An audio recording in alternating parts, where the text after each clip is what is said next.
Zola Mark of the band Pink Cocoon, and we're hanging out at the Temple of the Apache. All right, yo, Mark, what's going on? Nothing much. So what? First time. I know. At Temple of the Apache, yo, what'd you think? Honestly, when you walked in, what was going through your head? I was like, I'm not sure I was at the right spot. To be honest. I know you told me you were from Montreal. Yeah. Absolutely, but yeah, I was asking you how that tour come about. Yeah, basically, I mean, I've been wanting to tour the U.S. for like a long time, kind of thing. All right. And then, like, even last year, I was supposed to plan this tour last year, kind of thing. And then I was just like, I didn't want to wait anymore, so I just wanted to like book this and just do like a 7-day tour and kind of do that as like a test run, just to like build a crowd kind of thing, like in the States, and just meet people, meet bands, go to shows.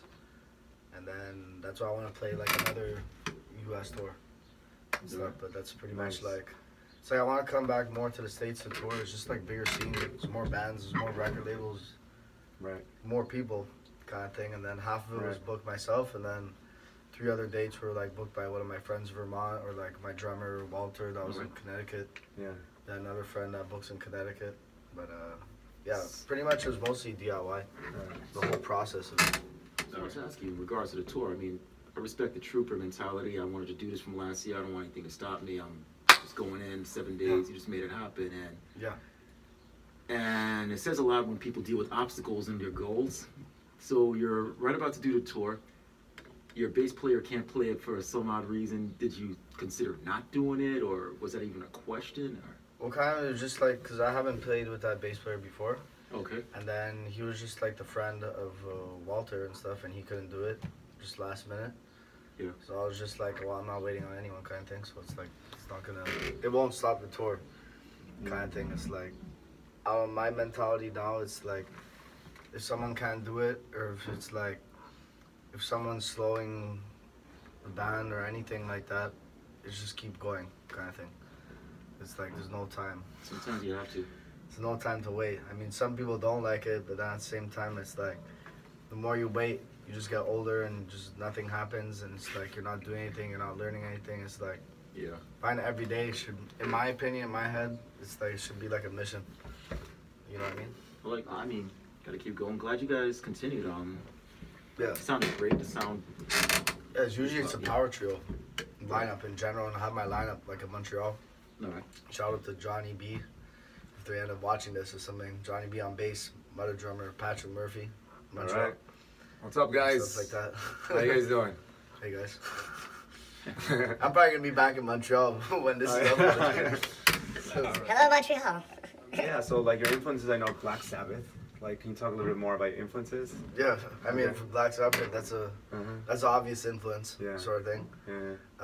There's Black Sabbath. There's like Jimi Hendrix. Yeah. I mean. Oh, that's right. You got Jimmy in your back of your jacket, right? Yeah. Yo, show it. Yeah, the backpack. All right. You can hear this jacket. I'm standing next to a mountain, traveling down with the river.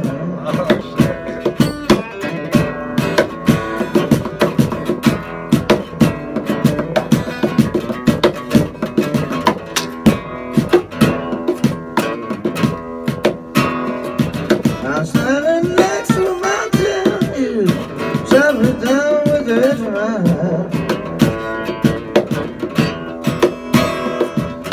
Picked up all the pieces, made an island, made a sand.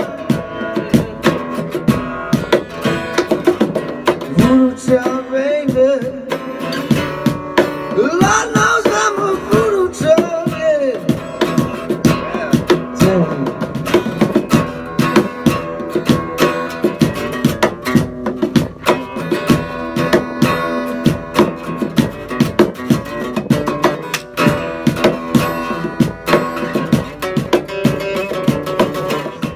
Yeah, I mean, the obvious influence is like everyone knows, just seeing the set or listening to music. It's like Jimi Hendrix, Sabbath, there's like Nirvana. There's like some, I find it's always the older people, because he's like older influence. They'll hear the Robin Trower kind of thing, and he's like a big influence on me, like in terms of just that psychedelic blues style. But the younger crowd doesn't, I'm young too, whatever, but like they don't hear that influence. It's always like that 150-year-old guy in the back of the show, he's like, so you listen to Robin Trower? I'm like, yeah. Nice. Kind of thing. But then there's like Frank Marino and Pretty Reckless. I listen to like Joan Jett too. There's like a bunch of, I mean, there's a lot of different influences. Yeah, how did Pink Cocoon actually start? Like, what's the beginning of the band? Origins. Yeah, so the origin. I mean, basically, I've just been wanting to start this band in this sort of style and stuff, and then I tried like finding people, we jam, audition people, and stuff like that, and then I was telling about like U.S. tours and how I wanted to play guitar, vocals, and do this style, and just like be like a legit band and stuff like that, and then I couldn't really find people for a while, so I was like, by default, I just wanted to go in studio myself. At that point, I was just like, you know what, I'm gonna record myself, which I never really recorded everything myself before, and just like see what happens, sort of thing, and then record the bass, drums, guitar, vocals, You did the sort of you thing. did drums and everything yourself? Yeah, in Sweet. studio. So I was like kind of thinking like a Tame Impala, like Mac DeMarco, or like Prince kind of mentality, Gotcha. or like even Foo Fighters, like Dave Grohl did that in his first 2 albums. So I just wanted to try that, and then I was like, if they did it, I might as well try it. It's like, Right, exactly. Paul McCartney. Spillage! Spill an I just messed up. There you go. There's been spillage. Where can we find Pink Cocoon's music? Yes, please. Yeah, pretty much online. There's the www Pink Cocoon website. Nice. There's all that. I mean, all the 2019 Spotify? streaming, Spotify, Alright. Deezer. Gotcha. Click one button and pay that third-party distribution, whatever, and they're gonna set up like every artist is trying to do these days. All right. And The- your original recordings that you said you started off by yourself, are those available online, or is that the actual first album? Or Yeah, first it's pretty EP? much all online. The Alienation EP, the 6 tracks, that's all on the YouTube, Spotify, pretty much all the streaming kind of stuff. Cool. I'm definitely gonna listen And back then, to it. Yeah, let's check that out. Yeah, I mean, then after that, I want to record like a new EP when I'm back in Montreal. All right. Okay. And I'm debating like doing it similar, like going back in studio myself kind of thing, and keeping this format that kind of like built this whole vibe of the band. Gotcha. I like going with my musicians I'm playing with live, sort of thing. So we might try out both kind of thing, and then like see what happens, All right. sort of thing. So it's kind of a one-man band or a group thing, or I mean, it's like when people call it one man band. Technically, yeah, it is in studio. Since I recorded, it's just myself in studio kind of thing. But like at the same time, it's like I don't really like calling it. Like that's why I don't call it the Zola Mark Project. That's Right. why there's a band name to it. It's like I don't want it to be called the one man band Zola thing, I like that. or something like that. You know what I mean? Mm. But yeah, so that's why I'm debating going in the studio with my guys and stuff like that in Montreal. Cool. And then doing that, but I want to get like a few singles. Alright. Singles like music video, do an EP. Cool. I like that. Yeah. Looking forward to it. Yeah. And you have videos out right now. Actual music video. There's no music videos. There's just like the album cover with like smoke rising kind of thing. Right. Like a little quick edit kind of thing, but it's not a legit music video sort of thing. Yeah. Yeah. Yeah. Yeah, that's why I want to get on that sort of stuff. All right. No. Yeah. Go oriented. I like it. Yeah, definitely, moving. man. Yo, really impressive, man. All Yeah. that you're doing, and then the tour, and just everything. It's very cool, man. Thanks, man. Yeah, dude. Keep at it, man. Keep at it. Yeah. Yeah, it's tiring. It's tiring. It's like a lot of this money Yeah. just dishing into the van, or just like paying for gas, or even like sometimes like paying the negative of a venue that you like owe or something, Mm. like a venue rental cost and stuff like that. But there's a lot that's like involved Right. kind of thing to do these like DIY tours and Right. stuff. Right. Yeah, those like classic like interview videos or whatever. Those Oh, classic definitely. interview videos, like. I don't Yeah. know. I'm not a big promoter of people that throw flags around, to be honest.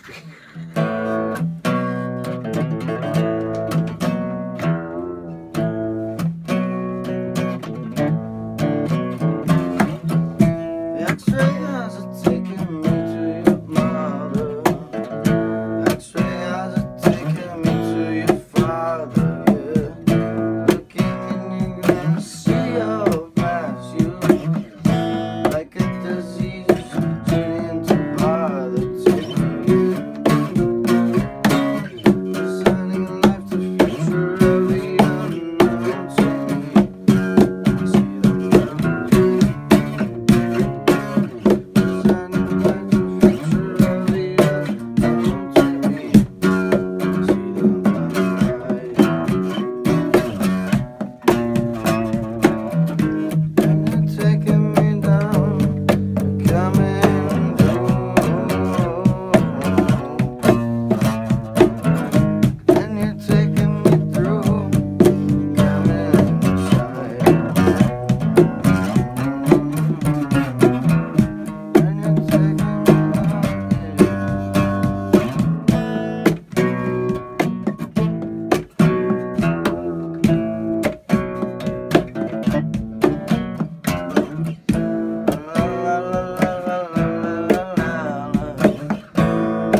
on, just go for it. Just sing. I'm not a rapper. Yeah.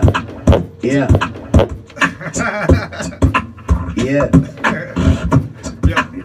Yeah, sounds good. So I driving out to New York, and I come here, and I drive here, and I be here, and I'm on tour, and I'm Brooklyn, and I'm Manhattan, and I'm Queens, and I check out all the things that I see, and I'm walking and I'm driving what I need, and I get there, and I want it, and I need it, and I see it. Yeah, yeah, yeah, yeah. Temple of Apache, gonna rap. We put him on That the was the spot. best rap of all time. This is Mark from Pink Cocoon. He is not the Pink Cocoon that Montreal wants. He is the Pink Cocoon that Montreal needs. Yeah. I asked this question, right? But like, different people do music or art for expression, for an act, or whatever your reason is always pure. Like, what brings you to your instrument? What brings you to music? Why do you even pick it up for yourself? And why do you bring it on stage to share? Yeah, I find it's I think it's just the way I grew up. My family, like my dad was like super musical. He's like a super. He's a big influence on like me playing music. He used to be in a band.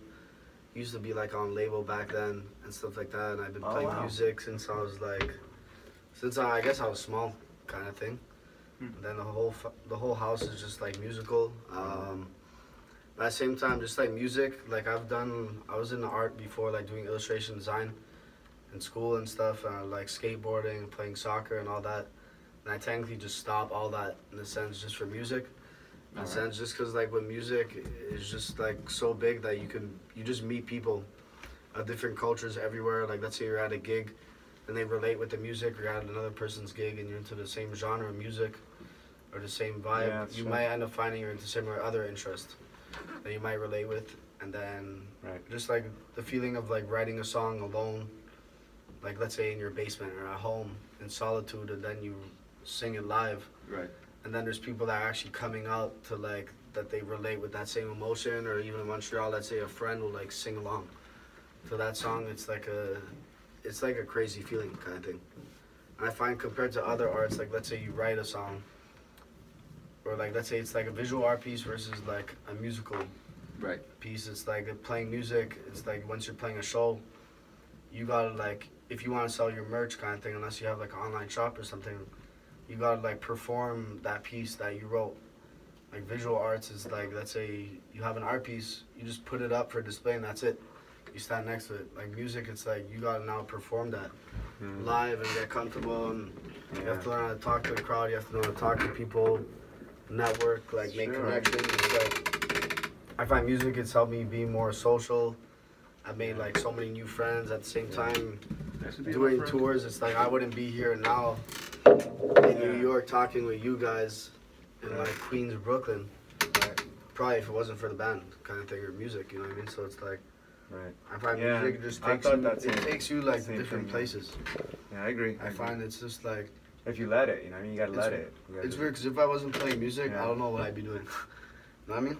I totally know. Like, because I just stopped a bunch of things that I realized that taking up a lot of time. So it's like, even like there's like relationships. Sometimes I can't really get into a relationship kind of thing. It's like, oh yeah, that's true. I really don't want anything like getting in the way of like the band or music or just anything like that kind of thing. Because it's the only thing I think about, the only thing I do.